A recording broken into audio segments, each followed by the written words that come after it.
Mechanically speaking, Phantom Crash is an amazing mech game for the Xbox, but unfortunately, it's a victim to repetition.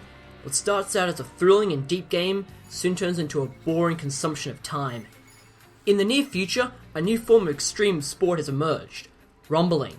Rumbling is where pilots use their customized mechs, or Scoobies as they're referred, to battle other contestants for cash and to be the number one pilot.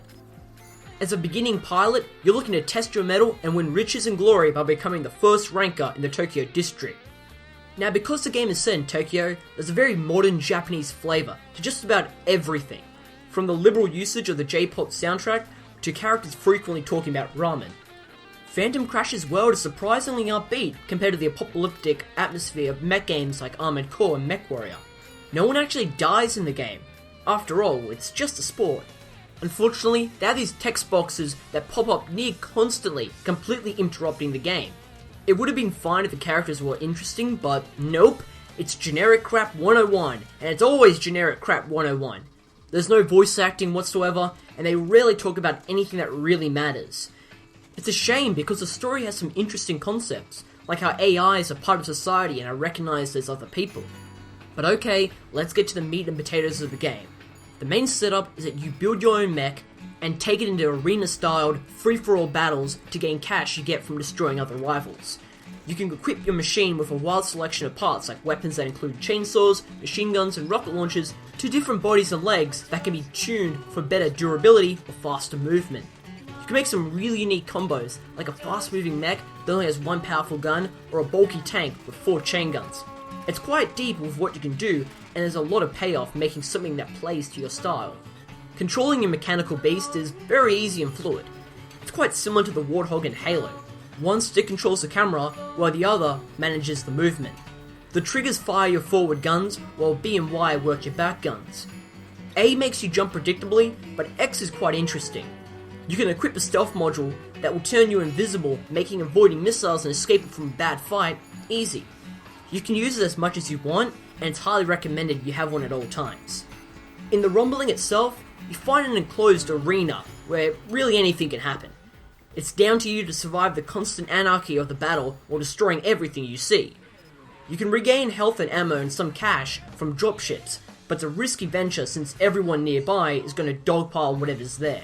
This leaves you open to getting attacked, but also works in reverse as bait for other contestants. Early on, you'll probably just want to go in, fight as much as you can before leaving with whatever cash you've earned, or getting wrecked and having to pay off repairs. But if you want to go through the story, you'll need to defeat each of the rankers in each arena. Ranks are divided into different classes, D to A, with a one-on-one match between the area ranker, all of which eventually leads to the final fight of the first ranker. There's an added twist with the game's progression, and that's how you follow a schedule for what events are available that day. You can only do one of them daily, so planning ahead of time for what's coming up is a good idea. But you know where this is going, because I've already told you. Phantom Crash quickly becomes a boring game. So you have one game mode. Yes, just one. Yeah, okay, there's some minor variations in difficulty, but it all breaks down into everyone blowing each other up in a predictable fashion. But surely with good level variety it'll work out? Nope, because you have a staggering, colossal, 3 cramped repetitive arenas. Yep, just the same 3 environments across the entire game. And to defeat the area ranker of one of those arenas, you have to play through each arena 8 times to defeat the lower 8 rankers. But all that is nothing to how infuriating and bewildering it is to make one of the rankers appear during a battle. Okay, so you have to defeat all your opponents at least once for the ranker to appear, which would have been fine if they had a leaderboard telling you who had or hadn't been taken out, or maybe not make it that everyone you take down can respawn as many times as they like, so you're going to have no idea who's still left. All the while you're trying to stay alive, which is easy on the lower ranks, but ridiculous on the higher levels, where enemies can end you in half a second. So you can spend up to 40 minutes in one match destroying dozens and dozens of opponents before anything happens. And if you die just once from an arsehole who has respawned for the 8th time with full health and ammo, you have to go through all of that again. This is not optional. You don't get new parts for your machine. No, this is just to play the story mode. These matches are crazy freaking long, most taking longer than 15 minutes. This just doesn't work for a game where you can die wicked fast. And all this crap is never explained or told. The game lacks any decent tutorial or explanation of how you progress, or even a guide on customizing your mech. To sum it up, when I finish a level in a good or at least decent game, I get a sense of satisfaction.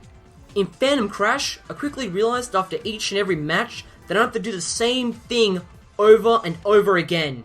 No, I'm not going to recommend this game.